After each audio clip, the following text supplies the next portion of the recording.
Yan, mga kalapate natin yan, lumpo na. Hindi na makatayo eh. Ito, hindi ko na kung mabubuhay pa. So what's up mga kalapatids, ito nga ako ay kakauwi ko lang galing school at ito magpapatoka nga tayo ng mga kalapati na. Ito to, tumambad sa akin mga kalapatids. Sobrang daming balahibo sa ilalim ng kulungan ko.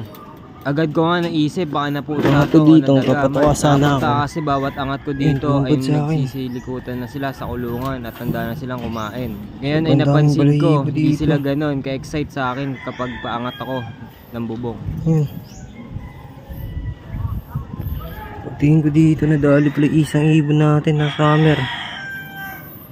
At ito nga ay nadali yung ibon natin na pang summer. At ito yung mga anak ni Super Lolo. Putik na yan. Ano? Bakas-bakas yung daan, mga bunpakpak. May tama lahat.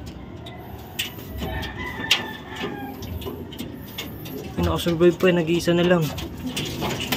Uy, daming butas. Halo-halo nga yung mga emosyon ko dito sa nangyari sa mga ibon ko. Sa'yo na talaga ito ng tigil kalapati na ito mga kalapatids. Dito ay nawawalan na ako ng gana at nawawalan na ako ng pag-asa kung mag-iibon pa ba ako, mag-aalaga pa ba ako ng kalapate mga kalapatid. Ilang beses na kasi tayo nadali ng pusa dito sa bahay natin. Dali pa ng pusa.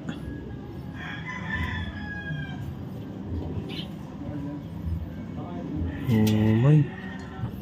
Ito hindi ko lang kung makarecover pa to, kung makasurvive pa mga kalapatids. Yan mga pang south natin yan. Pang south. Tsaka yan. Ito nakasummer yan. Kapatid niya. Yan boy pa. Sana mabuhay. Dali pa isa nating ano. Ay naku, may dugo po. May marimar naman.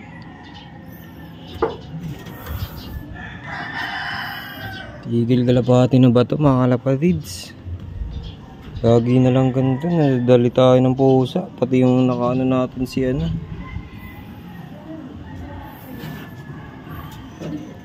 Si Pencil nadali rin ng pusa, ito rin.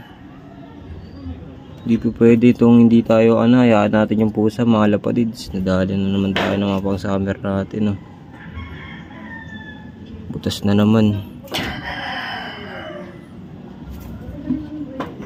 Eh, hindi ko alam kung makaka-recover pa to. Daming tama rin na ito. Ayan hindi na makagalaw. Naka-BBC summer din yan. Dalawa yung pang summer natin. Nasa vlog natin yan mga kalapatids.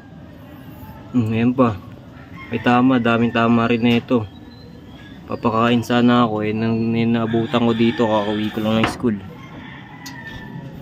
Ayan, patukan natin kasi ito datutan ko dito sa ulungan, nakakatamad. Sobrang nakapanghinayang sa pag-aalaga natin dito ng ibon. Yan, sobrang stress. Kaya pala pag dito habang nagpapakotok ako dun sa baba sa mga breeders natin, hindi na nagsisiliparan.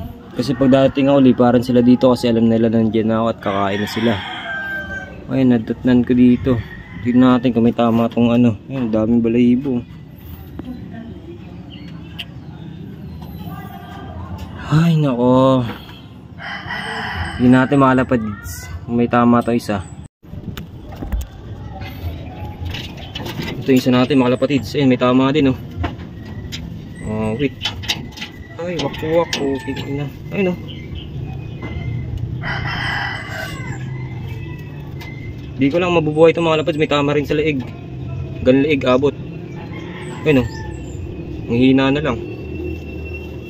Sana makasurvive pa to kahit ito na lang. Nag-iisa na lang itong mga lapads kasi yung ama na ito namatay pa. Sobrang tanda na. Ayan, tignan mo. Nangyari mga lapatids. Hindi na kinaya talaga. Ito yung 11 feathers natin. Nakimilim yung line. Gano'n, hindi na ata makarecover itong mga ibon natin dito. Ayan mga lapatids. Naglalakad. Sobrang tolero na lang. Yung itim, sobrang na lang tama rin na ito siguro. Ay, may tama rin yung itim natin. Yun, butas. Yan pa. Spakpak mga kalapatids. Kung tigil-ibo na ba to o anong senyales sa akin na ito. Sigurado hindi ko malalaro to. Yan, daming tama. Tapakpak sa leeg. Ano? Daming tama mga kalapatids.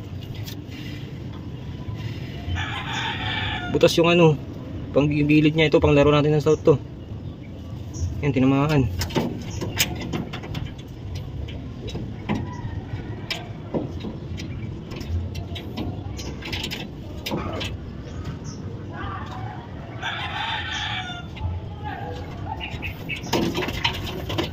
Ito pa yung isa mga kalapatids, si putol. Tama rin to, panigurado. Ayan. Tama siya dito mga kalapatids. Pero malakas pa mo, nakasurvive pa to. Yun lang, ito yung tama niya. Yan, survivor.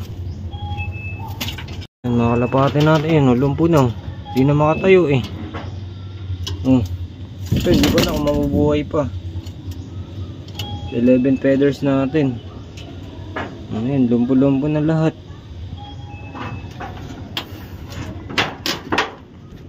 Ngayon, maganda na ito mga kalapatids. Tigil muna talaga sa pag-iibon. Mga idadali natin to sa tropa natin yung kulungan. Wala, ganun talaga. Pag-iisipan ko pa. Sobrang nakapanghinayang itong nangyari dito sa loop ko. Papakain na lang, ganito pa nangyari. Ang tama, grabe. So yun mga kalapatids, tutuloy ko pa kain at gamutin kung ano pa itong mga to, kung kaya pa. Wala tayong magagawa eh. Nangyari na. Butas tayo lahat. Ito kasi tayo sa bubong. Tayong magagawa dito. Yung mga kalapatids, hanggang dito na lang, paanin natin. Tignan natin kung anong magagawa natin sa kanila. Sana mabuhay pa tong tatlong to. Daming tama ng pusa ito. Wala na talaga. Butas-butas eh. Summer pa naman. So yun mga kalapatids, dito na lang. Update ko na lang kayo kung ano mangyari dito sa mga ibon natin.